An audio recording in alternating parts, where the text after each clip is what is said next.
Politikus Andi Arief melontarkan wacana agar Prabowo Subianto menggunakan hak boikot pemilu. Cuitan tersebut memicu polemik. Opini Andi Arief dianggap tak berdasar, namun pendapatnya juga dinilai sebagai penyeimbang dalam proses pemilu. Bagaimana pandangan hukum dan dampak politis dari manuver Andi Arief? Berikut laporan utama, manuver boikot ala Andi Arief.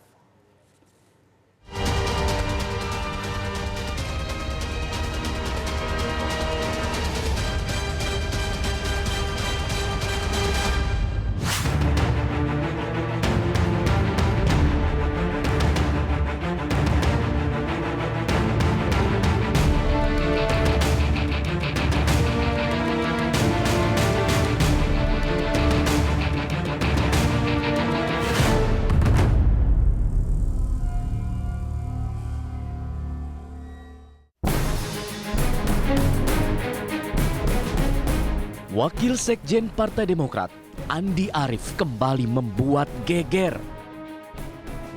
Setelah dilaporkan soal tweet surat-surat tercoblos, Andi Arief berbalik melaporkan sejumlah tokoh ke Bareskrim. Kini, Andi Arief berkicau agar Capres Prabowo Subianto menggunakan hak boikot pemilu. Alasannya, ada keanehan yang sistematis menyusul keputusan KPU memberikan daftar pertanyaan debat Pilpres kepada pasangan calon. Soal kisru debat Pilpres ini, kubu petahana mencurigai ada upaya untuk meragukan netralitas KPU. Langkah-langkah yang dilakukan atau pernyataan-pernyataan yang dilakukan oleh pihak sebelah itu kan sama saja dengan ada semacam political framing bahwa mereka ingin mengatakan bahwa KPU ini tidak netral, KPU ini tidak independen, KPU ini tidak memiliki, sudah berpihak kepada pasangan kami. Saya kira pernyataan-pernyataan semacam ini sama saja dengan mendelegitimasi terhadap keberadaan KPU. Namun tudingan itu tegas dibantah oleh tim BPN Prabowo Sandiaga. Jadi tidak benar tudingan dari Pak Muldoko, ya kalau betul itu ada tudingan dari Pak Muldoko atau dari TKN atau siapapun yang menyatakan bahwa kami dari BPN melegitimasi daripada KPU itu tidak benar. Kami memahami dan mengerti ya aturan tata negara, aturan pemilu, saya sendiri pansus pemilu yang membuat undang-undang pemilu, jadi tidak mungkin kami BPN mendelegitimasi KPU. Justru kami menjunjung tinggi, menghormati, menghargai, dan terus hadir dalam kegiatan-kegiatan yang diselenggarakan oleh KPU, terus hadir dalam undangan-undangan yang dibuat oleh KPU. Bagi pengamat hukum tata negara Ferry Amsari, hak boikot pemilu tak berdasar. Namun Ferry menilai pernyataan Andi Arief bisa dianggap sebagai kritikan. Memboikot pemilu itu tidak ada sebenarnya, karena ini kan proses penyelenggaraan pemilu ya. Bahkan upaya untuk melakukan boikot itu bisa berujung pidana. Harus dilihat konteks pernyataan Andi Arief sebagai semacam kritik ya, kalau proses penyelenggaraan pemilu tidak sesuai dengan azas-azas pemilu, memang harus dikritisi. Tetapi untuk mengajak orang untuk menggagalkan pemilu, itu termasuk tindak pidana pemilu dan bisa kena sanksi 5 tahun, bahkan didenda ya. Pengamat politik Henry Satrio menilai pernyataan Andi Arief tak lepas dari sikap KPU yang terlalu akomodatif terhadap keinginan kedua kubu.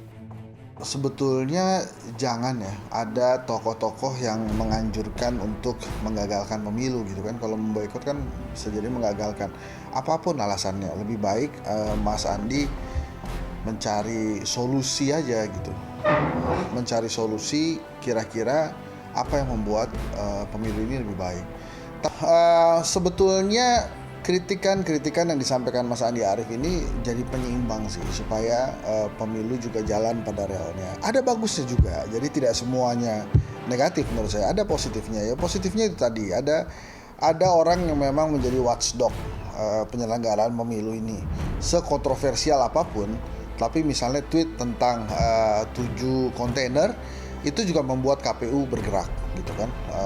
Kemudian dilihat ternyata tidak pas, tidak benar beritanya. ya kemudian disampaikan bahwa berita ini tidak benar. Nah, tapi memang jangan membuat kontroversi-kontroversi dalam tweet seperti yang boykot dan 7 kontainer lagi gitu. Memang saya harus mengakui KPU kali ini memang terlalu akomodatif menurut saya. Dalam arti terlalu banyak masukan-masukan dari paslon yang didengarkan kemudian dipenuhi. Mestinya sebagai KPU ya jangan terlalu akomodatif, ini ada aturannya, diikuti aja. Hendri Satrio mengakui pernyataan Andi Arief bisa membentuk opini publik.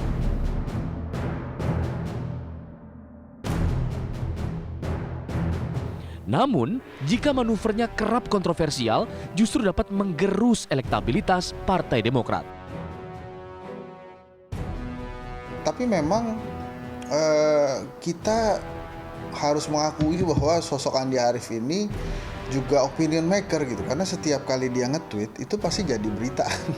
Misalnya seperti kardus waktu itu, terus kemudian yang 7 kontainer yang paling baru, yang terakhir ada geruduk dan boykot. Bisa saja karena tweetnya terlalu kontroversi, bisa saja menurunkan elektabilitas Partai Demokrat gitu.